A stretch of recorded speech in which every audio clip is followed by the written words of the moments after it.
자원순환센터 시설을 현대화해 인근 지역의 쓰레기를 함께 처리하겠다는 계획에 대해 지역사회 반대가 해를 넘어서도 이어지고 있습니다. 22일 오후 새해 첫 주민 간담회가 열렸는데요. 취재기자와 전화 연결해서 자세히 짚어보죠. 이정아 기자, 부천 대장동에 위치한 자원순환센터 시설 현대화, 그러니까 이 광역화에 대한 논의가 어떻게 흘러가고 있습니까? 네, 해가 바뀌었지만 변한 건 크게 없습니다. 22일 오후 시청사에서 열린 주민 간담회에서는 지역자치위원장 등 각 지역별 대표 20여 명이 부천시 관계자들과 마주했습니다. 지난번 오정동 주민들을 대상으로 했던 설명회보다는 한층 범위가 넓어진 건데요. 이 부천시 환경사업단이 마련한 이 자리에서는 자원순환센터 현대화, 광역화 추진을 하게 되면 발생할 수 있는 환경에 대한 악영향을 토론하는 시간이 이어졌습니다. 우려하는 주민들에게 부천시는 오히려 현대화 시설을 증축하게 되면 이 환경에 대한 우려가 해소될 것이라고 답변을 했고요. 여기에 대해 주민들은 이 구두 설명이 아닌 실제 현대화 광역화 사업이 추진이 되면 나타날 수 있는 환경적 문제들에 대한 분석이나 실증 데이터, 또 전문가 의견을 수렴하는 일이 시급하다고 문제를 제기했습니다.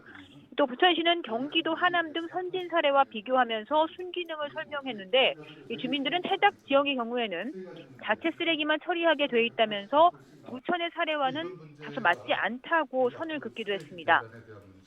이와 함께 주민협의체 추진이 시급하다는 의견들이 잇따라 나왔는데요. 여기에 대해서는 많은 지역 대표들이 의견을 내면서 빨리 협의체가 구성돼 궁극적인 해결책을 도출하는 게 중요한 시점이라고 공감했습니다. 이처럼 부천시와 주민들은 여전히 평행선을 달리고 있습니다. 부천시는 지난해 말부터 주민들을 대상으로 다른 지자체 선진시설 견학을 추진하고 있는데요. 부천시에 확인한 결과 시는 현재 하남 유니온파크, 평택 에코센터 등 이미 현대화돼 운영하고 있는 타 지역의 시설들을 주민들이 둘러볼 수 있도록 하는 과정을 진행 중에 있다고 밝혔습니다.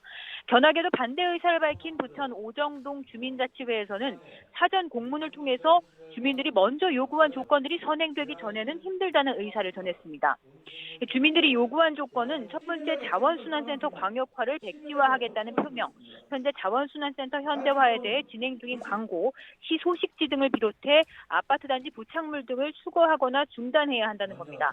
또 주민 가운데서 일부 견학을 희망한 경우가 있는데 이 견학 명단을 비롯해 보고서를 공개하고 견학 후에 공개평가 토론회 등을 열어야 한다는 내용이 있었습니다.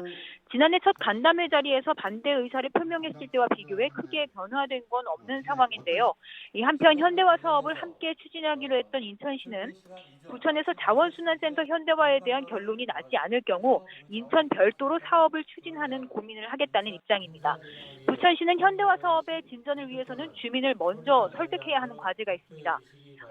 초각시설 노후와 예산 등을 문제로 현대화 시설 사업은 반드시 필요한 과정임을 강조하면서 계속해서 주민들을 설득하는 과정을 거치겠다고 밝혀 초각장 현안이 당장 어느 한쪽으로 타협되기는 사실상 어려워 보입니다.